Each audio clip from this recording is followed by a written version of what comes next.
Let's go drift it.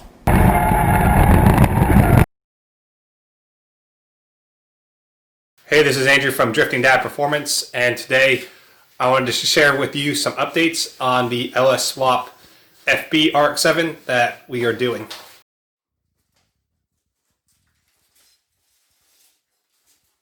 To help make the engine process, pulling the engine, that process smoother, it helps to think real logical about all the systems you've got. So obviously on your engine, you're going to have everything that's going to connect to the chassis, things like electrical and the heater, cooler, fuel, all that stuff needs to be disconnected. And if you kind of make a checklist in your mind of what you need to take off, then you won't forget anything and rip it off when you try to pull the engine or have to repeatedly look for things that are still holding the engine to the chassis.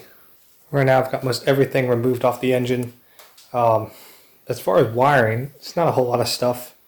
There is one wiring harness over here that connects kind of over the top of the engine to the emissions and the alternator and stuff like that. And then there's another wiring harness here that's the ground and the starter power from the battery. And then there is one more harness right here. Goes down here, it does some of the sensors and stuff. So you pull all those off.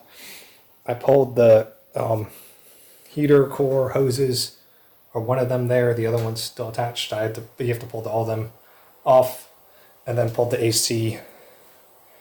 Really, this is pretty simple, and especially for me doing it a second time, it turned out really well because I've already done this before, but it definitely helped that now I know a whole lot more about cars doing this, pulling this engine. This time it's gone a lot smoother. So I did have to remove the exhaust and the exhaust heat shield so I could get to the transmission bolts and get the, because I'm going to try to pull the transmission and the engine out at once.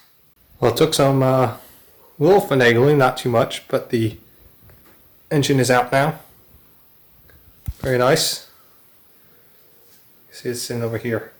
So what I'm going to do now is get the engine bay all cleaned up so I can start getting ready to put the LS in.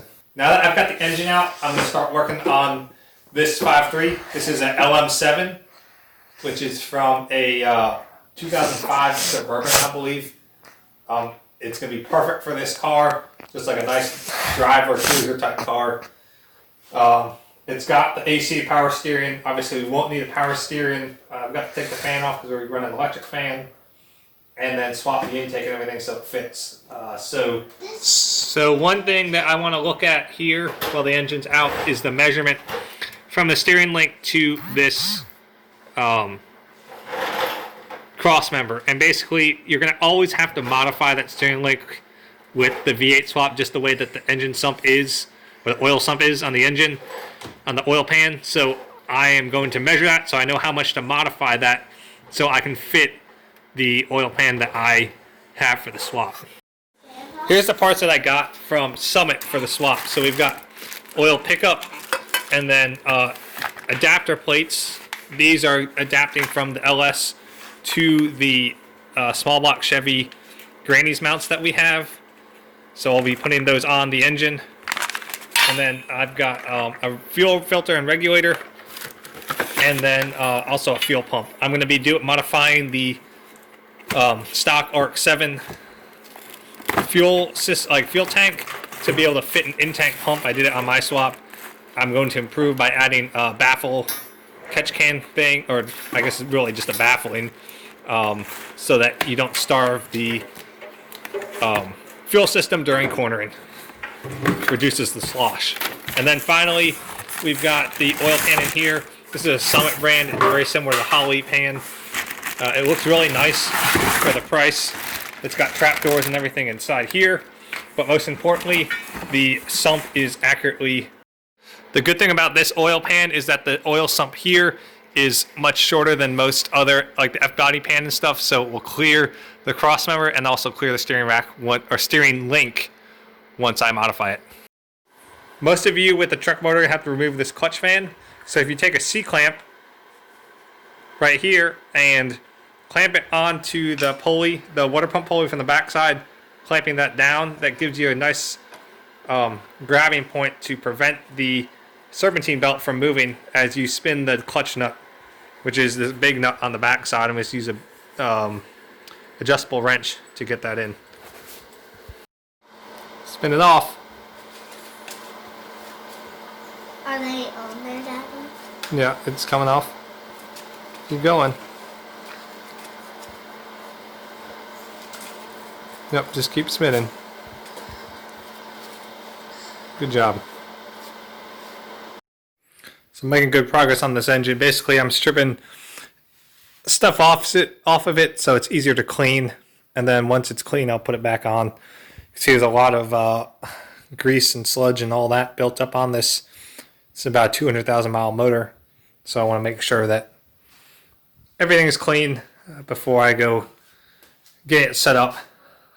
One thing I am doing too is I've got the engine mounts off of it. I'm going to be test fitting the new ones on. So now I have nearly all the accessories off except for the water pump. And then I am getting the engine harness out of the way so that I can really get a good clean. You can see that like the valley cover and stuff is caked with mud and dirt and who knows what else. So really trying to get that all cleaned up as much as possible. I'm going to leave the manifolds on for now. And obviously I'm going to be switching to something else. Here I've got the factory radiator and then the ducting and the condenser.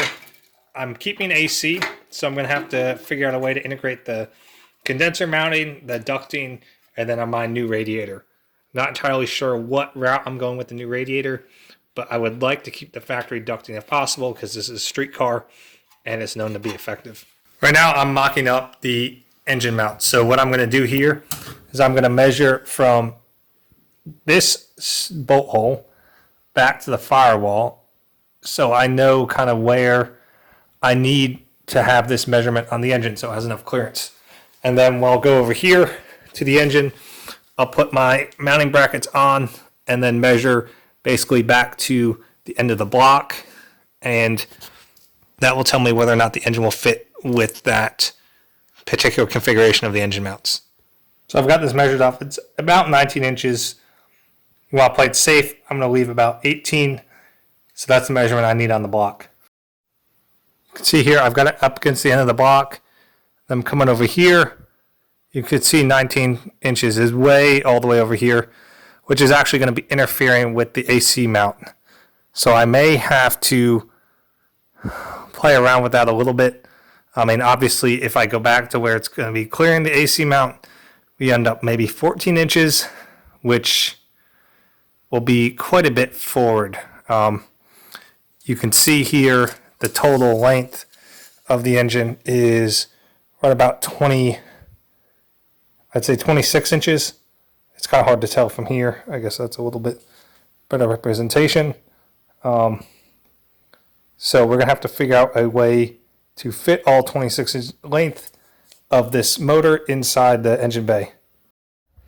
The other thing I'm going to have to take into account is the distance from the shifter to where the clutch rides, and then compare that to the shifter location in the RX7.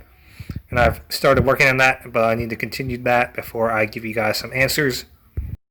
And I still need to figure out how to get these mounts bolted up without interfering. This is the without interfering with the AC mount.